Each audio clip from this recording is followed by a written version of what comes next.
account of the horrors of the Nazi Holocaust with his award-winning movie Schindler's List.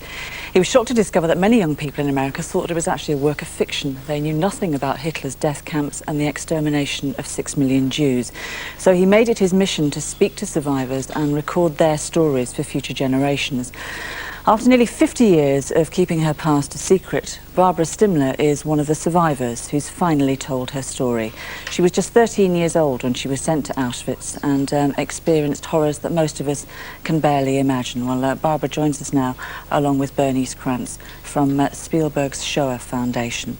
Before you actually got to Auschwitz, you were separated from your father, weren't you? From my both parents. Yes. From my mother and my father. Yes, but first you were sent to the ghetto with your mother, as I understand it. Yes. They took my father first away in 1940. Do you remember that happening? Of course, of course. Actually, I have to make a point that I was 15 when I went to Auschwitz, not 14. Mm-hmm. And they took my father away when I was 13. And 3 months later, they sent all the Jewish women to Litzmarstadt ghetto, which was in German, Litzmarstadt, in Polish is Lodz. And I was there with my mother. Did you know what had happened to your father? Did you know where he'd gone? No, not till today.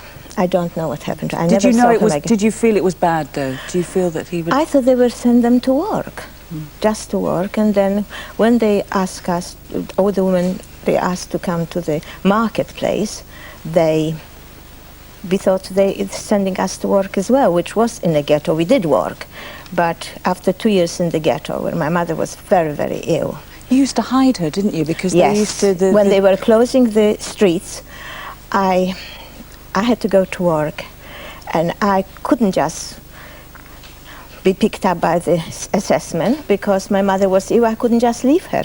So before I went to work, I picked her up, carried her into the ditch in the garden. Why did you feel you had to hide her?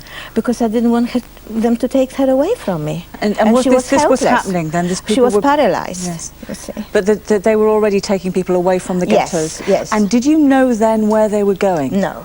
But you knew it was bad, or you thought it maybe? To me it was bad because I was leaving my mother in such a state that she couldn't live without me.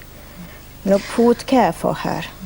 But I mean, you protected her brilliantly well for a long time, didn't you? Because you knew that they were coming and you would hide her. But then 1.5 years.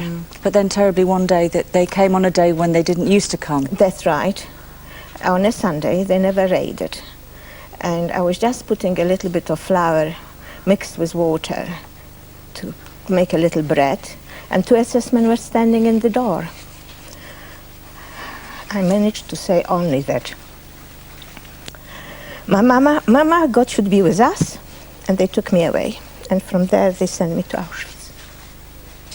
And did you know what happened to your mother? No, not till today.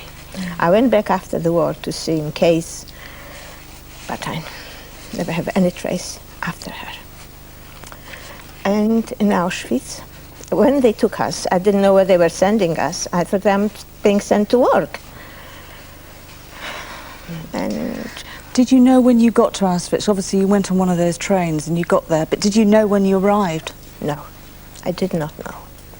I did not know. I was rather quite ill because I left my mother in a state like that. But in the wagon, when I was there were 2 girls who were looking after me, feeding me with some sugar. I should be able to get through the gate when I got to Auschwitz, but I still don't know what was Auschwitz about. I thought they were sending us to work. It was very dark when we got to Auschwitz, and they were separating men from women, and women were screaming, separated from husbands and their sons. It was a terrible scene, and of course in the wagon was terrible journey as well, because we were there like sardines. And the stench, it was just dreadful. When we got to Auschwitz, we were going through the gate. Some women were selected to the left and some to the right. I still did not know what it was all about. They put us in fifths, they would start counting us. When it was a little bit lighter, I could see there were barracks, in every camp was about 10 barracks, surrounded by electrified wires. And from one of the barracks, a woman came out, which didn't have no hair, just a very short dress, no shoes, no nothing. So I thought maybe one of the barracks, there were women who were mentally ill. I did not realize that in about 1 hour, I will look exactly the same. And did you find out the difference between the people who went to the left and the right? Did you find... Not then. Did you... Was there a point at which you realised that when people went as they thought to be showered, they were actually going to be gassed? No, I did not know nothing about it. But you must have known enough as time went on to be aware to avoid Joseph Mengele, who was, of course, the doctor. I did not know nothing about it, no. But was I was it about instinct? 15 years old that time. But it seems like you managed to avoid, because he would come and pick, obviously, people for these horrific experiments, or those to be gassed, and you managed to kind of, you know, escape for a while. These two girls really helped me by feeding me with the sugar, that I stood up, got myself strength, and went through with them. Anyway, the day came when actually you were chosen by him, weren't you? Yes, I was chosen after I was nearly a year in Auschwitz. That was also circumstances. Somebody helped me to get through. I got some clothes from this person. 2 barracks in our camp.